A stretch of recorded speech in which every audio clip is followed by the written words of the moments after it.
Hi, this is Lauren Littrell, and this is part 6 of the personal development videos that I have been doing.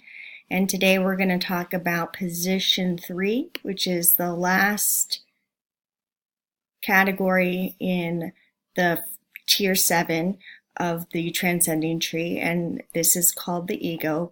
The first part we discussed yourself, and then we went into what archetypes are, and now we're into what an ego is, at least my definition of an ego. And this is a part of the analytical stream. The reason why egos are so important is because it allows you to know who you are, and it creates a singular reality within which you operate. And I know that is an important aspect of getting through living, because I grew up without an ego. When people would ask me what I wanted to be when I grow up, I would just tell them I wanted to be lucky.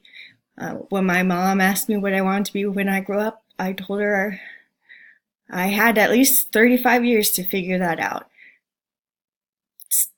Again, that was all because of not having an identity at all, let alone a self or an archetype or an ego.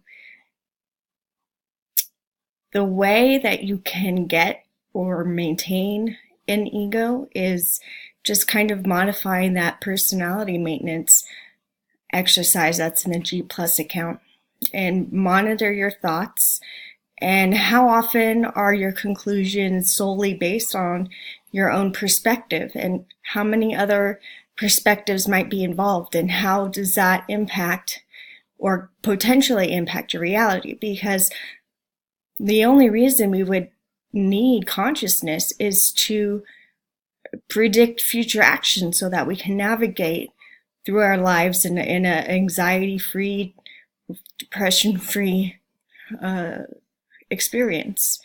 So I would recommend starting with a 5-minute journal every night, going over, who you are and the progress is made, and what other perspectives are involved. And actually, I think that the exercise, so to get up to the 6th tier, which we'll go over number 4 next time, you need to observe and understand yourself and others and practice with different perspectives.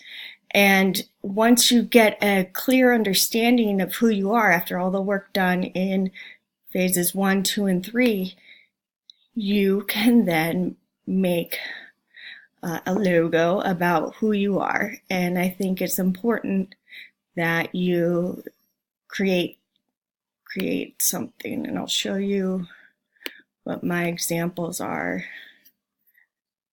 And this would be my personal icon. And it's a Cancer sign.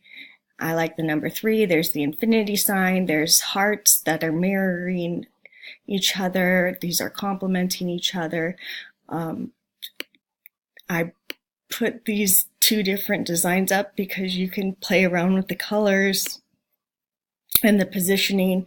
And I ultimately identified best with this color scheme and orientation, and because of the eyes, really, or it looks like eyes, and my eyes are blue. And so, yeah, it's a Cancer sign, the infinity, because of our eternal infinite existence, the mirroring hearts, because love is necessary in a superorganism state, and the number 3, because I just like the number 3. 3 is our thing. Don't fight it, just accept it. And I posted in G Plus the logo maker I use, and you can just use that logo maker and Keynote or PowerPoint, and you'll have all the tools you need to make your own icon or logo. I keep calling it.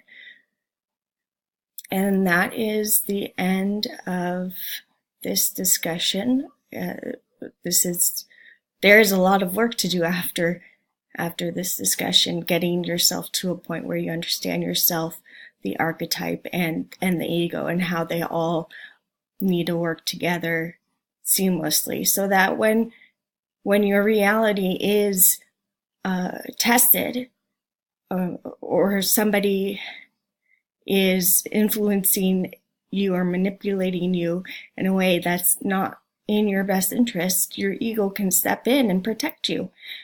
And that's really important in life, especially this life. So have a great day. Bye.